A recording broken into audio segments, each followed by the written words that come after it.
نحمده ونصلي ونسلم على حبيبه الكريم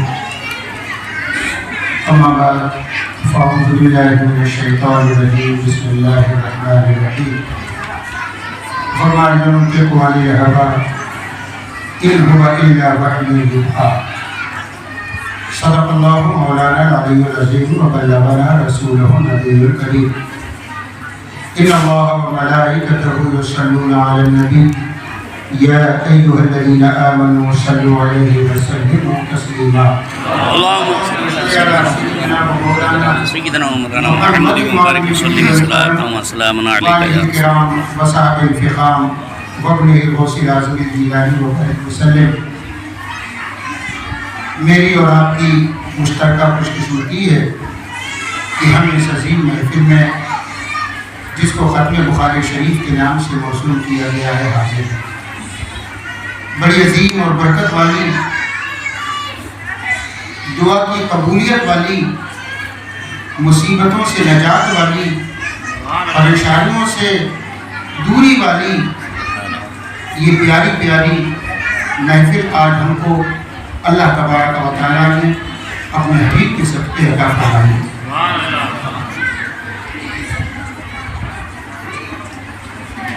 میرے کرم فرما حضرت علامہ مفتی سید محمد آصف اقبال صاحب قبلہ دامت برکاتہ العالیہ کا حکم تھا جس پر میں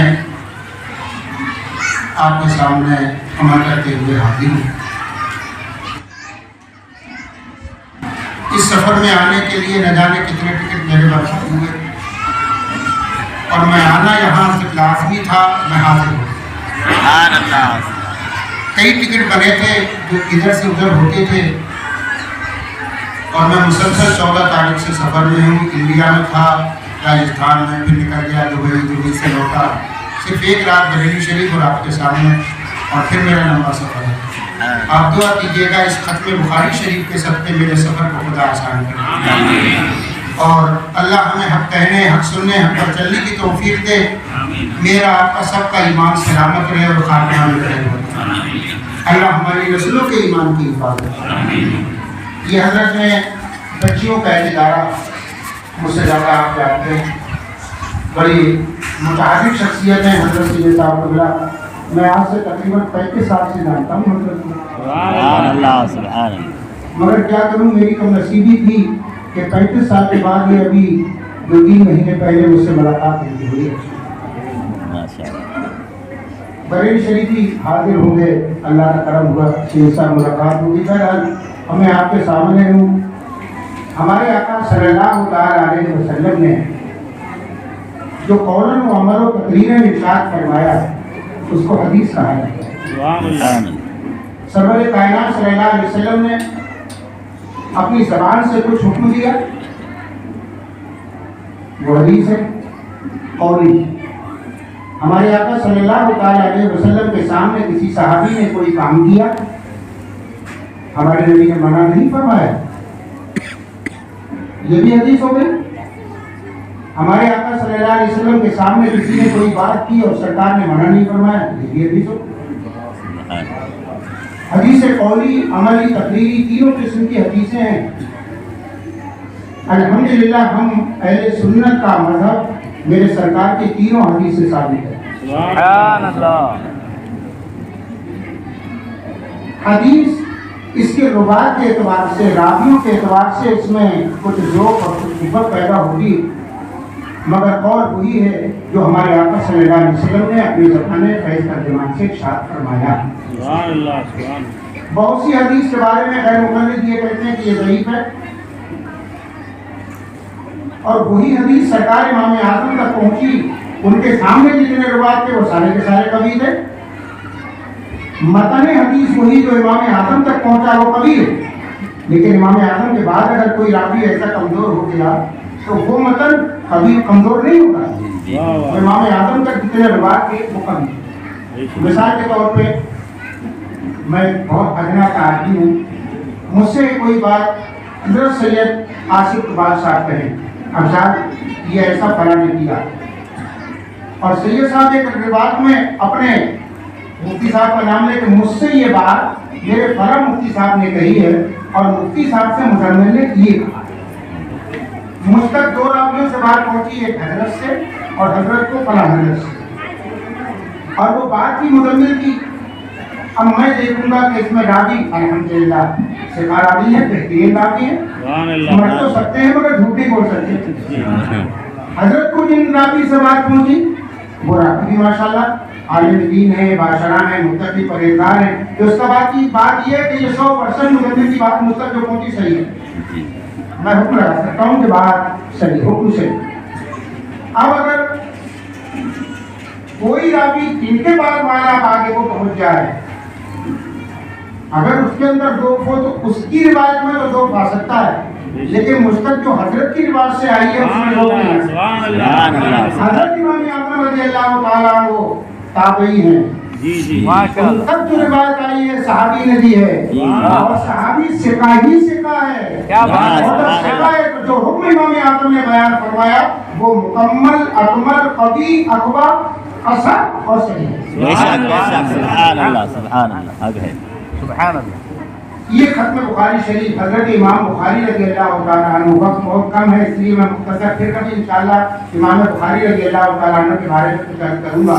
امام بخاری کے بارے میں صرف اتنا سمجھ لیجئے، حضرت امام بخاری کو جب کوئی خبر ہوتی کہ فلاں صاحب کے پاس سرکار کی ایک حدیث ہے، تو حضرت امام بخاری لمبا سفر کر کے، ہفتوں کا سفر پیدل کر کے اس راوی کے پاس پہنچتے اور جا کے پوچھتے کہ آپ کو کوئی فلاں حدیث ہے؟ فرمایا ہاں.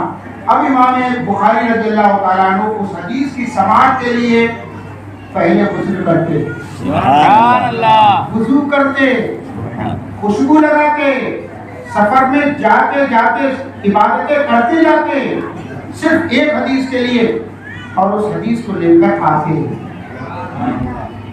یہی ایک بات ذہن پہ آئی ہے میرے مرشد حضور مفتی اعظم کے سب کے صحیح صاحب توجہ دیں.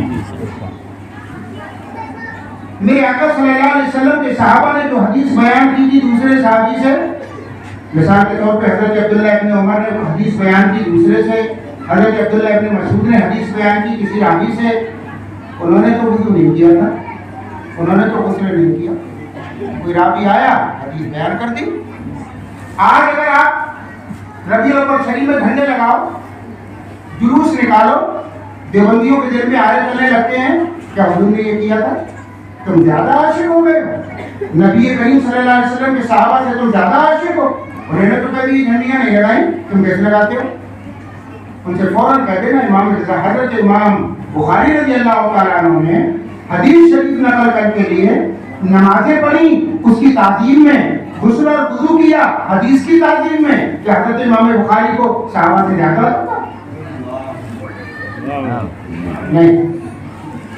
وہ صحابہ ان کا تو مقامی بنا بہت عظیم ہے. وہ صحابہ کرام رضی اللہ تعالیٰ عنہ، انہوں نے ان حدیث مبارکہ میرے سرکار صلی اللہ علیہ وسلم کے قول فعل تقریر کو ایسا سنبھال کے رکھا کہ دنیا میں کسی انسان کے اعمال کو اس طریقے سے صحابہ کرام نے جیسے ہمارے نبی کے اعمال کو سنبھال کے رکھا، کسی اور کو کسی نے بھی اتنا سنبھال کے نہیں رکھا. عقیدے کے اعتبار، آداب و اطوار مصطفیٰ صلی اللہ علیہ وسلم چلتے کیسے تھے حدیث میں مل جائے گا، بیٹھتے کیسے تھے حدیث میں مل جائے گا، خلوت میں استنجا کیسے کرتے تھے حدیث میں مل جائے گا. میرے آقا صلی اللہ علیہ وسلم ایک مقام پہ تشریف لے جا رہے ہیں، صحابہ کرام ساتھ میں، ایک صحابی کو حکم دیا مجھے استنجا کرنے جانا ہے. انہوں نے دیکھا کہ سرکار جا رہے ہیں، ایک پیر دور ہے، ایک پیر دور ہے. سرکار نے اشارہ کیا، دونوں پیر آ کے کھڑے ہو گئے اور ان کی آڑ میں استنجا کیا. استنجا کرنے کے بعد اشارہ فرمایا تو اپنی جگہ چلا گیا، وہ اپنی چلا گیا. نعرہ تکبیر، نعرہ رسالت. بلکہ یہی نہیں، حضرت ام سلیم رضی اللہ تعالیٰ عنہ میرے آقا صلی اللہ علیہ وسلم کی خادمہ باندھی تھی. میرے آقا صلی اللہ علیہ وسلم کی بستر کے قریب ایک پیالہ رکھتی تھی کہ اگر سرکار صلی اللہ علیہ وسلم کو رات میں پیشاب کی ضرورت ہو تو تکلیف نہ ہو، پیالے میں پیشاب فرما لیں. صبح ہوئی، سرکار صلی اللہ علیہ وسلم نے اس میں رات میں پیشاب کر دی تھی، پیشاب فرمایا تھا اس میں سرکار نے. صبح ہوئی سرکار نے دیکھا پیالہ خالی، ام سلیم آئی، آقا نے ارشاد فرمایا ام سلیم اس پیالے میں کچھ تھا، وہ کیا ہوا؟ کہا حضور میں نے اس کو پی لیا۔ میرے آقا نے ارشاد فرمایا ام سلیم تم نے پی لیا؟ بولے جی۔ آقا نے ارشاد فرمایا مسکرا کر ام سلیم اب تمہیں کبھی درد دل نہیں ہوگا۔ یعنی سرکار صلی اللہ علیہ وسلم کے یہ ساری چیزیں امت کے لیے پاک اور طاہر ہیں۔ صحابہ نے اس کو بھی رکھا، آقا کائنات نے کیسے کیسے نمازیں پڑھی اس کو بھی رکھا، سرکار نے کہاں رفع یدین کی اس کو بھی بیان کیا، سرکار نے کہاں رفع یدین چھوڑی اس کو بھی بیان کیا، سرکار نے کب اوپر نیت باندھی اس کو بھی، سرکار نے ناک کے نیچے کہاں نیت باندھی اس کو بھی میرے آقا صلی اللہ علیہ وسلم کے صحابہ نے مکمل بیان کیا۔ سبحان اللہ۔ آقا کائنات صلی اللہ علیہ وسلم کے ادوار، عادات، اقوال سارا کا سارا صحابہ کرام نے راوی روایت کیا، اور ان محدثین کا ہمارے اوپر کرم ہے، احسان ہے کہ انہوں نے کتابی شکل میں اس کو جمع فرما کر ہمارے آقا کی ساری سیرت مقدسہ ہمارے سامنے رکھی۔ سبحان اللہ سبحان اللہ۔ بہت سے لوگ کہتے ہیں کہ صاحب یہ ڈنڈیاں کیوں لگاتے ہو، یہ بدعت ہے، ان سے کہنے یہ بخاری شریف کیوں پڑھاتے ہو، یہ بھی تو بدعت ہے۔ کیا میرے آقا کے زمانے میں بخاری شریف تھی؟ ان سے پوچھو بدعت کہتے کسے؟ کہتے ہیں کہ جو حضور کے زمانے میں نہیں تھا وہ تو بخاری شریف بھی تو نہیں تھی حضور کے زمانے میں، یہ تو بعد میں لکھی گئی۔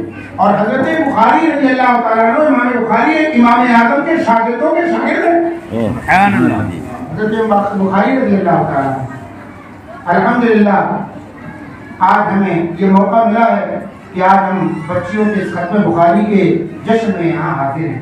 آقا کائنات صلی اللہ تعالیٰ علیہ وسلم کی وہ آخری حدیث حضرت امام بخاری رضی اللہ تعالیٰ عنہ نے جو اس میں نقل فرمائی ہے بڑی عظیم حدیث ہے، ثواب بھی اس کا بڑا عظیم ہے۔ ہم مکلف ہیں، ہمارے اوپر احکام خداوندی لازم ہیں، ہمیں کیسے کرنا، کیا کرنا۔ جب انسان کلمہ پڑھ کر مومن ہو جاتا احکام خداوندی اس کی طرف متوجہ ہو جاتے۔ جب تک بچہ نابالغ ہے، مکلف نہیں، لیکن جیسی وہ بلوغیت کے قریب پہنچا اس کے اوپر حکم ہو گیا کہ نماز کے مسائل سیکھ۔ 10 سال کی عمر سے حکم ہے کہ ساتھ تنبیہ بھی کرو۔ جیسے ہی وہ بالغ ہو اس پر نماز کے مسائل سیکھنا فرض ہے۔ جب مسائل نماز سیکھے گا ہی نہیں تو فرض نماز ادا کیسے کرے گا؟ ایسے ہی جب رمضان کا مہینہ آنے کو روزے کے مسائل سیکھنا فرض ہے۔ اگر صاحب نصاب ہو گیا اب زکات کے مسائل سیکھنا فرض ہے۔ صاحب استطاعت ہو جائے، حج کی استطاعت ہو جائے، اس کے مسائل سیکھنا فرض ہے۔ تو تدریجاً نہیں ہے، جس منزل پہ جائے گا اس منزل کے احکام اس کو سیکھنا پڑے گا۔ مگر آج ہماری قوم کی حالت تو آپ جانتے ہی ہو، نماز کے مسائل کے آپ کوئی مسئلے بھی نہیں ہیں، اپنے کام میں ہی اتنے مگن بس ہو گیا کام۔ میرے بھائیوں، مومن پہلے مسائل شریعت کو سیکھے۔ آپ اپنے دھندے ضرور کرو، تجارت کرتے ہو تو تجارت کے مسائل سیکھنا بھی فرض ہے۔ حضرت صدر الشریعہ رحمۃ اللہ تعالیٰ علیہ جب اجمیر شریف میں پڑھاتے تھے، آپ نے ایک طالب علم کو پیسے دیے اور فرمایا جاؤ آٹے کی بوری خرید کے لے آؤ۔ وہ آٹے کی بوری خرید کے لے آئے، جیسی آئی حضرت نے فرمایا کتنے کی لائے؟ اتنے کی۔ سودا کیا تھا؟ انہوں نے نہیں۔ بولے کیا کہا؟ بولے میں نے کہا کہ آٹے کی بوری چاہیے۔ انہوں نے بولا دیا۔ میں نے کہا کتنے پیسے ہوئے؟ انہوں نے بتایا، میں نے اتنے پیسے دے دیے۔ فرمایا واپس لے لیا۔ پہلے طے کرو، سودا طے کرو، اس کے بعد میں جانا۔ آج ہمارے یہاں آپ کسی کی دکان پہ چلے گئے، مثال کے طور پہ یہ کپڑا لینے کے لیے چلے گئے، رومال آپ نے دکاندار سے کہا بھائی کتنے کا؟ اس نے کہا 50 روپے کا۔ آپ اس سے کو ذرا کم کر لو، 45 روپے کی تو خرید ہے، میں کم کیا کر لوں؟ چاہے وہ 25 روپے کی خرید ہو، 45 بول کر جھوٹ ہو گیا۔ جھوٹ کیوں بول دیے؟ تم تو سیدھے کہو اگر تمہیں لینا ہے تو لے لو، نہیں لینا ہے نہ لو۔ ارے بھائی ہوا مماثلۃ المال بالتراضی، بھائی نام ہے مال کا مال کے بدلے بیچنا رضامندی کے ساتھ۔ کبھی ایسا بھی ہوتا ہے 100 کی چیز 9 میں بیچتا ہے آدمی، کبھی 9 کی چیز 100 میں بیچتا ہے، لیکن جھوٹ نہیں ہونا، جو بولو سچ۔ اگر آپ کو قیمت بتانا ہے تو سیدھے اسے بتا دو میں نے 100 کی خریدی ہے 105 میں لوں گا، سچ ہو بالکل ٹھیک ہے، لیکن جھوٹ نہیں ہونا چاہیے۔ مسائل شریعت سیکھنا ہر مومن کے اوپر فرض ہے۔ آج ہم ختم بخاری شریف کی اس مبارک محفل میں ہیں، حضرت امام بخاری رضی اللہ تعالیٰ عنہ نے سب سے آخری حدیث جو بیان کی ہے، ہونا تو یہ چاہیے تھا کہ جنت دوزخ کا ذکر کرتے، نیچے اعمال کا ذکر ہے، ایمان کا ذکر ہے، سارے اعمال کا ذکر ہے، کیسے کرو کیا کرو، اور جب سب کر لو تو سیدھے آخر میں ذکر ہو جائے کہ یہ اعمال کر لیے تو سیدھی جنت، مگر وہ ذکر نہیں کیا۔ حضرت امام بخاری رضی اللہ تعالیٰ عنہ نے یہاں اعمال کے تولنے کا، وزن کرنے کا حکم دیا، وہ حدیث بیان فرمائی جس میں اعمال تولے جائیں۔ قیامت کا دن ہوگا، حضرت آدم علیہ السلام کو اللہ تعالیٰ ارشاد فرمائے گا، آدم تمہاری اولاد کے نام اعمال تولے جانے کا وقت آ گیا ہے، میزان عدل قائم کر دی جائے گی، ترازو۔ حضرت آدم علیہ السلام وہاں کھڑے ہو جائیں گے۔ دو روایتیں ہیں، تولیں گے کون؟ ایک روایت میں حضرت جبریل امین اور دوسری روایت میں حضرت ملک الموت، جہاں کوئی تولیں، ان دونوں میں سے اعمال تولے، ہمارے اور آپ کے اعمال تولے جائیں گے، لیکن سب کے نہیں۔ تین قسم کے وہ لوگ ہیں جن کے اعمال، تین قسم کے لوگ ہیں جن میں دو کے اعمال تولے ہی نہیں جائیں گے۔ ایک وہ ہے کہ جو بے حساب جنت، سبحان اللہ، اللہم اجعلنا منہم، اے اللہ ہم میں سے ہمیں بھی کر دے۔ آمین۔ وہ 70,000 ہیں جن کا حساب کتاب ہی نہیں ہوگا اور وہ جنت میں چلے جائیں گے، ان کو حکم ہوگا جاؤ جنت۔ اسی حدیث کی شرح میں شرح حدیث نے لکھا ہے 70,000 میں سے ہر ایک کے ساتھ اور 70,000 جو بے حساب جنت میں جائیں گے۔ ایسا اگر پہلی جماعت میں ہم نہ ہو سکے تو دوسری میں تو بے حساب جنت میں جائیں گے، مگر بے حساب میں حضرت کچھ ایسے بھی ہوں گے جن پر ہمارے آقا کی نظریں کرم ہوتے ہیں۔ یہ حدیث شریف میں اعلیٰ حضرت نے ایک واقعہ بیان فرمایا، مرفوع شریف میں اعلیٰ حضرت بیان فرماتے ہیں کہ قیامت کے دن ایک گناہگار لایا جائے گا، اس کے نامہ اعمال کو تولا جائے گا، نیکیاں کم گناہ زیادہ ہوں گے۔ آج ہمارے یہاں جو ترازو پہ تولا جاتا ہے تو بھاری پلہ کدھر جاتا ہے اور ہلکا پلہ اوپر، لیکن قیامت میں ایسا نہیں ہوگا، جو بھاری ہوگا وہ اوپر، جو ہلکا ہوگا وہ نیچے جائے گا۔ نیکیاں تولی گئی، نیکیاں کم گناہ زیادہ، فرشتوں کو حکم ہوگا جہنم لے جاؤ۔ ہتھیلیاں ہاتھ میں، پیروں میں بیڑیاں گھسیٹتے لے کے چلے۔ آدم علیہ السلام نے آواز دی اپنے آقا کو، یا محمد، کہاں؟ سرکار صلی اللہ علیہ وسلم دوڑتے ہوئے آئیں گے، آدم علیہ السلام سے کہیں گے آپ نے مجھے بلایا تھا؟ ہاں۔ کیوں؟ کہ دیکھو وہ تمہارے غلام کو فرشتے لے کے جا رہے ہیں۔ حضرت آمین کہہ دینا، اے کاش وہ گناہگار ہم ہوں، اے کاش وہ گناہگار ہم ہوں۔ آمین کہیے۔ میرے سرکار دوڑتے ہوئے جائیں گے اور جانے کے بعد فرشتوں سے کہیں گے کہاں لے جا رہے ہو؟ یہ کون ہے؟ کہ اس کے نامہ اعمال تولے گئے ہیں، حکم خداوندی ہوا ہے، جنت میں نہیں جہنم میں۔ میرے آقا صلی اللہ علیہ وسلم فرمائیں گے رک جاؤ۔ جیسے فرشتے رکیں گے میرے آقا کہیں گے واپس چلو، فرشتے کہیں گے اللہ کا حکم ہو گیا ہے آپ روک رہے ہیں۔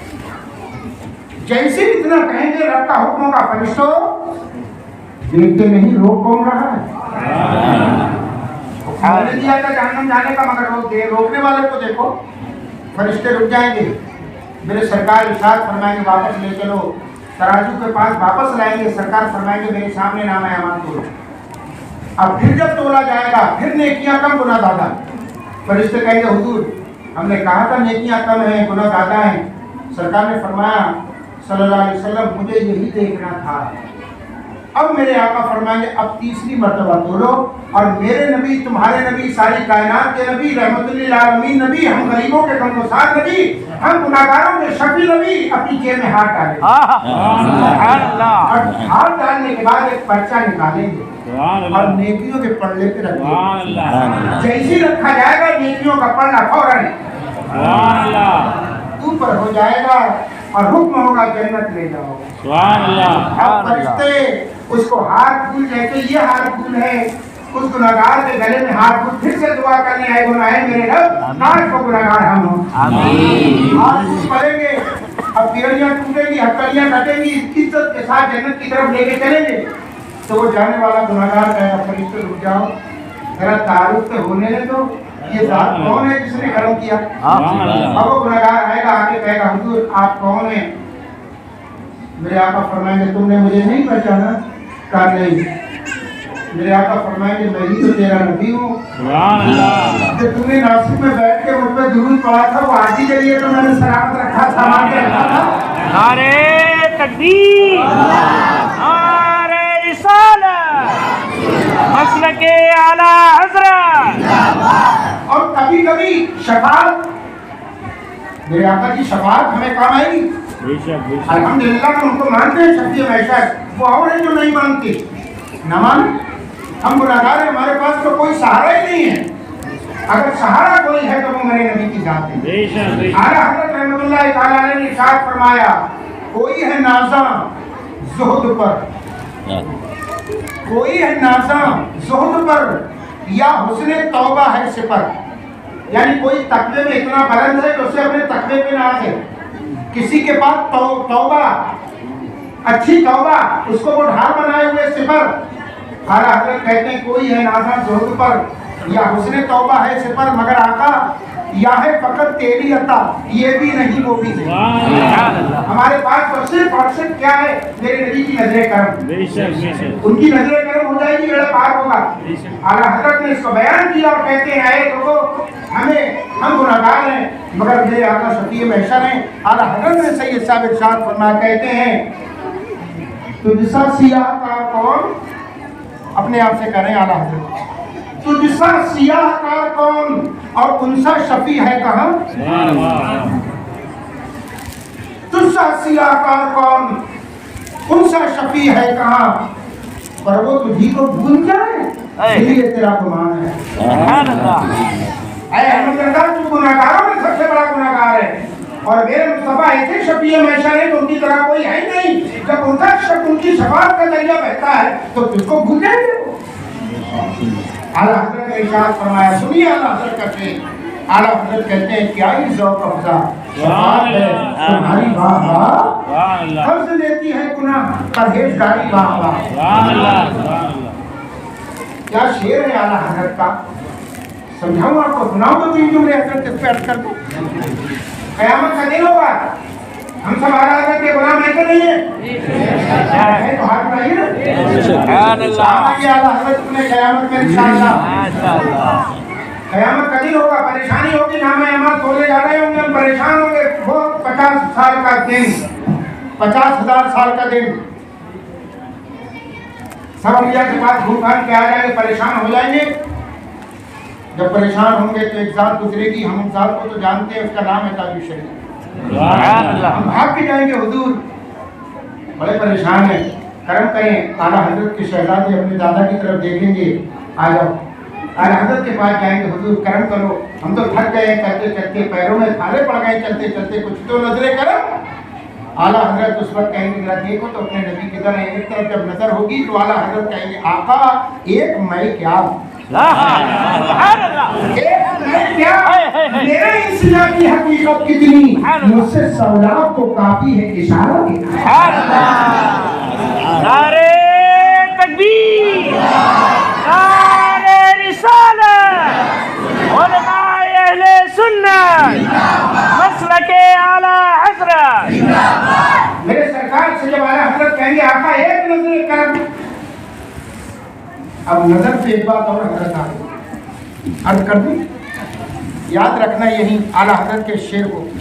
آپ جانتے ہو نا نظر کبھی کبھی ایسا ہوتا ہے، ایسے اشارے کر دو کام ہو جاتا. آپ نے نام سنا ہے امیر المومنین ہارون رشید علیہ الرحمہ. آپ کے زمانے میں چوری بہت ہونے لگی، چور پکڑے نہیں جاتے، بہت پریشان، بڑی کوشش کی چوروں کو پکڑنے مگر پکڑنے میں نہیں آئے. ایک دن ہارون رشید علیہ الرحمہ چوروں کا لباس پہن کے رات میں خود نکل گئے چوروں کی طرف اور پہنچ گئے ایک جگہ، چور بیٹھے تھے 3-4 وہاں پہنچ گئے اور بیٹھ گئے ان میں جا کے چور بن کے. حضرت ہارون رشید نے ان چوروں سے کہا تم کیا کر سکتے ہو؟ اس نے کہا میں سونگ کے بتا دیتا ہوں مال کہاں ہے. دوسرے دن تم کیا کر دیتے ہو؟ کہا کتنی اونچی دیوار ہو میں اس پہ کر جاتا ہوں.